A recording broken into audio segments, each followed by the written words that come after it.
Guillaume Meurice. Mais oui, alors la période est difficile politiquement, Charline, parce que Macron, il a tout cassé, il a tout pété la politique. Avant, on avait nos petits partis, tout mignons, tout médiocres, on s'était habitués. C'est comme Pujadas, c'était tout pourri, mais ça faisait partie des meubles. Mais là, tout est chamboulé politiquement. Pour décrire le PS, c'est pas 4 minutes de chronique qu'il faudrait, c'est 1 minute de silence. Au FN, ils sont tous en PLS depuis la fugue de la petite Marion, hein, Barbie, qu'on l'appelait, autant pour sa chevelure que pour ses références historiques. Chez Mélenchon, on s'est carrément reconverti dans le parachutisme, hein, et pas forcément ascensionnel. Bref, c'est le bordel. Et chez les Républicains, me direz-vous, je suis allé les voir samedi pour en savoir plus. Ils se réunissaient à Vincennes pour un grand meeting. J'ai interrogé un premier militant qui est là pourquoi ? Soutenir les candidats LR et UDI, voilà. Alors, est-ce que ça veut dire que vous allez être dans l'opposition ou dans la majorité ? Alors là, c'est justement, on ne sait pas. Voilà, ouais.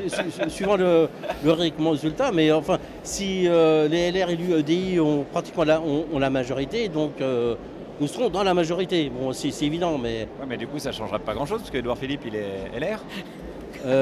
Ouais, mais c'est justement, c'est là que c'est difficile. C'est là que c'est difficile, hein, c'est vrai, hein, parce qu'ils ont déjà un Premier ministre de leur bord qui s'est fait virer de LR, mais qui vient de chez eux quand même. Alors, s'ils disent que c'est un crétin fini, ils se tirent une balle dans le pied. S'ils disent qu'il est bon, ils se tirent une balle dans le genou. Ils sont un peu comme des tireurs d'élite épileptiques. C'est pas simple pour eux.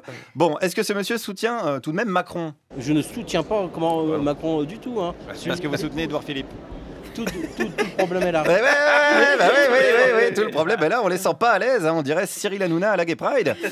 Alors, quand je dis on les sent pas à l'aise, si, il y en a quand même qui sont assez à l'aise en évoquant ceux qui ont rejoint Macron. Ceux-là, il ne faut plus les appeler républicains. C'est comme la chanson à Sardou, ne m'appelle plus France. Eux, il ne faut plus les appeler républicains. Ils sont exclus, fusillés. Voilà, on les fusille. C'est ce qu'on appelle du pragmatisme, voilà, j'ai envie de dire. D'ailleurs, il y avait Serge Dassault au meeting. Hein, il aurait pu faire un petit peu de business en vendant quelques armes. J'ai essayé de l'interroger, d'ailleurs, Serge, mais on m'a fait comprendre que c'était pas possible. En même temps, interroger un légume, hein, je laisse ça aux journalistes de Cuisine TV. Mais des vieux de la vieille... Non, il est pas si bête, c'est sûr. Mais des vieux de la vieille, il y en avait quand même au meeting. Roger Carucci, par exemple, sénateur des Hauts-de-Seine. Alors, expliquez-moi la raison de votre présence ici cet après-midi, tout simplement. Oh, j'avais rien à faire, j'avais ni piscine ni spaghetti, donc je suis venu. Alors, on s'est pas déconné chez les Républicains, hein, vous avez pas le monopole de la gaudriole, les islamo-gauchistes, là. Allez, Roger, vends-nous un petit peu ton parti. Nous, on a choisi un candidat, c'est Barouin, et voilà. Allez, Barouin, il est sympa. Barouin, vous vous rendez compte l'image sympa, Barouin et Macron sur la même photo. Édouard Philippe, il est pas sympa ? Édouard Philippe est plus sérieux, il est plus réservé que Barouin. Faut voter pour un mec sympa. Ah bah ouais. Parce qu'au final, on s'en fout. Le programme économique du parti Les Républicains et celui de Macron, c'est le même. D'ailleurs, le ministre de l'économie, c'est qui ? Bruno Le Maire, vous vous souvenez, le renouveau c'est Bruno. Le charisme d'un bulot c'est Bruno. C'est le même. Alors, puisqu'on parle de mecs sympas, il y avait également Brice Hortefeux au meeting sympa, Brice Airlines, hein, qui offrait des voyages en charter à une époque. Pour lui, la politique, c'est pas quoi ? C'est pas de débaucher individuellement 2 à 3 personnes, je le rappelle, 2 à 3 républicains sur 380 parlementaires. Est-ce que vous leur en voulez aujourd'hui un peu ? Moi, je ne considère pas le débauchage individuel comme une forme de modernité. Ça répondait pas vraiment à ma question, ça. Allez, c'est bon. Non, mais est-ce que vous leur en voulez ? C'était ma question. Allez, c'est fini. Hein, on sent que vous leur en voulez un peu.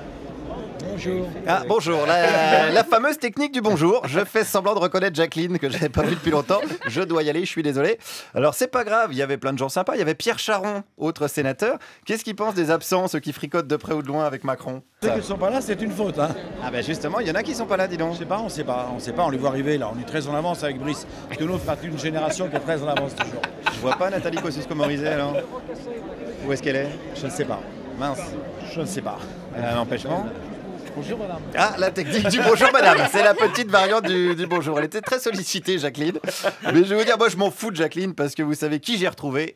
Michel Macougar Fionis qui était là, toujours fidèle au poste. Est-ce qu'elle a la patate ? Il faudrait parce que franchement, mais ça va être dur. Mais non, faut pas partir comme ça, Michel, faut être... Oui, il faut être signe positif. Oui, on va les gagner les doigts dans le nez. Attention à pas être vulgaire, Michel. J'ai pas dit la suite, j'ai dit les doigts dans le nez. Ouais, gagner les doigts dans le nez, perdu les doigts dans le... on connaît la suite, Michel. En même temps, ça résume assez bien la situation. Ces élections, ça risque fort de ressembler encore à de la proctologie. Merci Guillaume Meurice.